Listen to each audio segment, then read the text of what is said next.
at the Connecticut Temple enjoying this beautiful scene. But one of the history and facts behind the building and construction of this temple is it's built on swampland.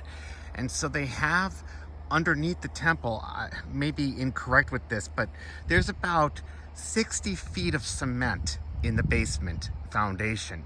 And they have these water grates that are designed to pump water out if it ever gets flooded, which I think is to be fascinating, that the church is able to build a temple on swamp.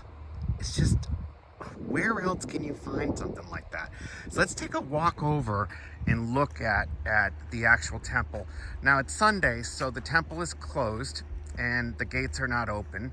But down here is an example of some of the drainage they can do to keep the water out, and because it is literally on swampland. And this is the back of the temple, and that room over there to the far left is the peninsula where the celestial room is.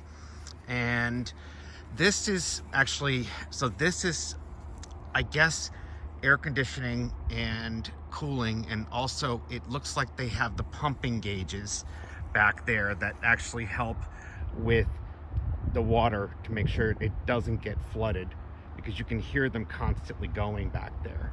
But then over here is the temple president's house and the matriarch. They live there, which is really cool.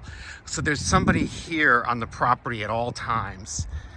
There's somebody that serves in the temple presidency, and this is the behind the scene, or the back, the rear of the Connecticut Temple. And this was actually announced, I hear, in the early 90s, and they ended up canceling the dedication or the building of this temple because they found land in Boston, and they built the Boston Temple, and they also built one in New York City. So for the longest time, residents in New England had to go all the way down to DC to get to perform ordinance and bring honor to their ancestors. And DC is about a 6-hour drive from Connecticut.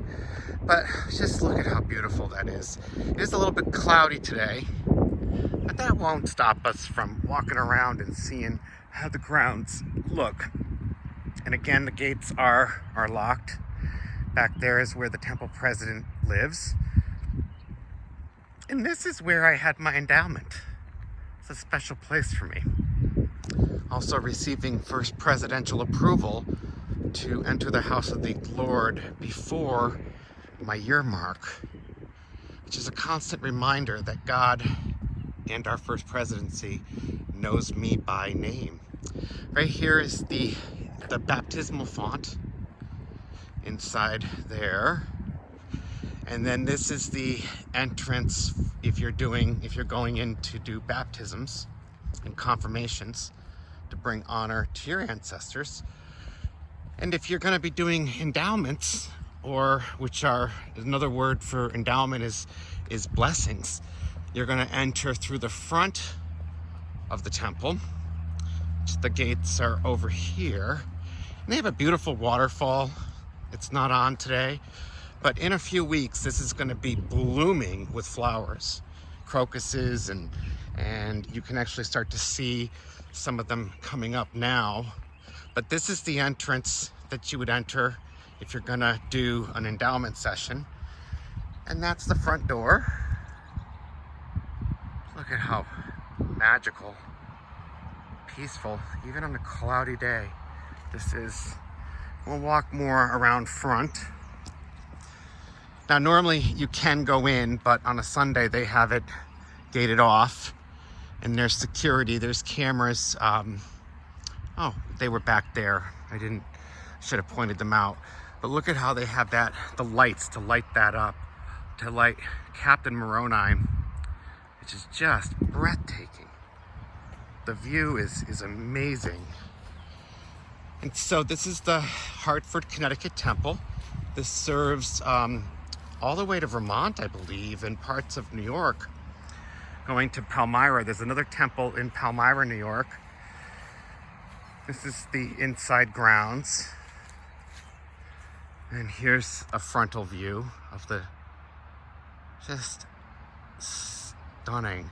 So if you're not a member of the Church of Jesus Christ of Latter-day Saints, it says at the top of the entrance, right there, it says, "Holiness to the Lord, the house of the Lord." And that is something that's on all the temples, actually. And let's walk around the street. So there is no like major highway around here other than 84, Interstate 84, and that's probably about 10 minutes. So this is actually just a major road. And the front of the temple is here. Ah, look at that. Isn't that not peaceful?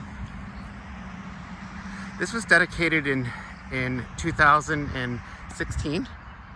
I was not a member of the church then. I did not get baptized until 2017.